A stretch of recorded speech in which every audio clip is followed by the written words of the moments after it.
Yeah, I mean, I think James kind of gets to the heart of the matter, which is that we really need to address the material conditions of people's lives, which are in crisis, whether you're looking at our jobs, our healthcare, half of Americans are seriously economically stressed trying to pay their rent.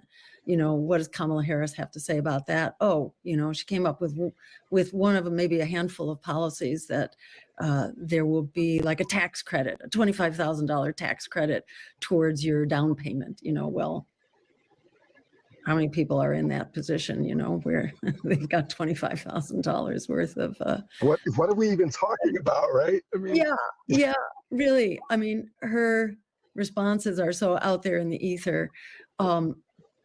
But to James's point, people are in crisis and they really need solutions now. And they need to know that these solutions, they have names, they have costs, which are actually affordable. There's a strategy to implement them, and we could go into great length about what is our agenda. What are we going to do on day one, in fact, and I'll just say the first thing we do on day one, of course, is pick up the phone and tell Bibi Netanyahu that his war is over. It's all done, and that weapons embargo is here now. Weapons and economic embargo, everything, we are pulling out all the stops and this genocide is over immediately. So that's one thing that we do, but we go on from there. We declare a climate emergency and we unleash over $500 billion every year to create jobs, good jobs. It's not a question of jobs or the climate or our water supply, or our food supply. It's actually both. We have jobs and we rescue the environment while we guarantee that no worker is left behind. No worker is left in the lurch here and loses their job because they happen to be working for fossil fuels or the military for that matter. We move people over. So we've got solutions that we can put on the table right now, like rent control. How much does rent control cost us? Actually, nothing. It can be implemented immediately.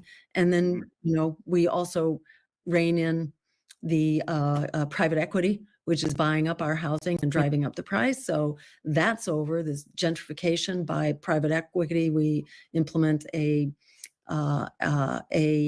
tenant's bill of rights. So you cannot be evicted so that your landlord can raise the rent and gentrify your neighborhood. That's over. I mean, there's so many solutions that are here and which already have massive public support, including Medicare for All, which we also propose and begin promoting on day one.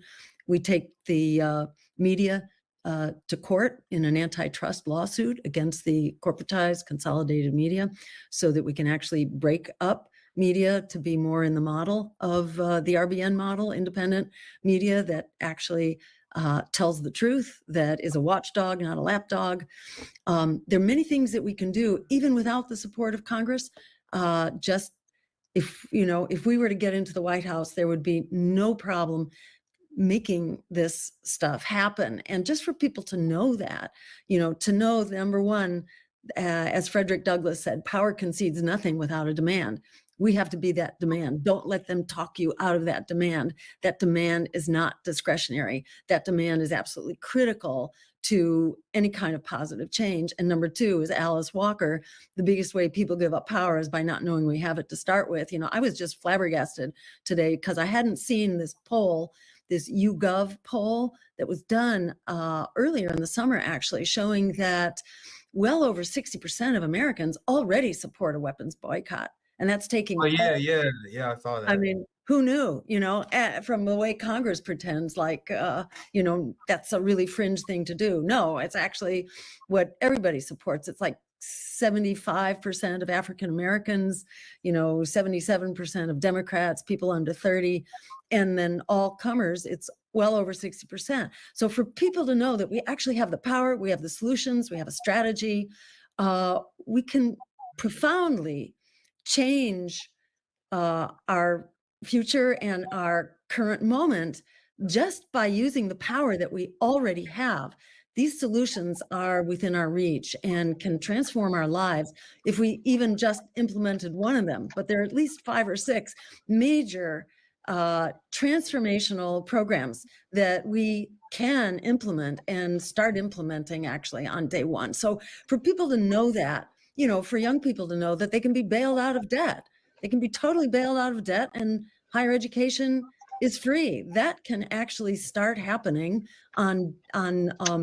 well, that'll be more complicated than day one, but that is within our reach too. Yep. And people can be mobilized. And there are lots of people who have already basically, completely rejected the parties of war on Wall Street and are ready to go if they have, if you don't smell like a rat, and people can smell a rat. They don't have to be experts or policy wonks.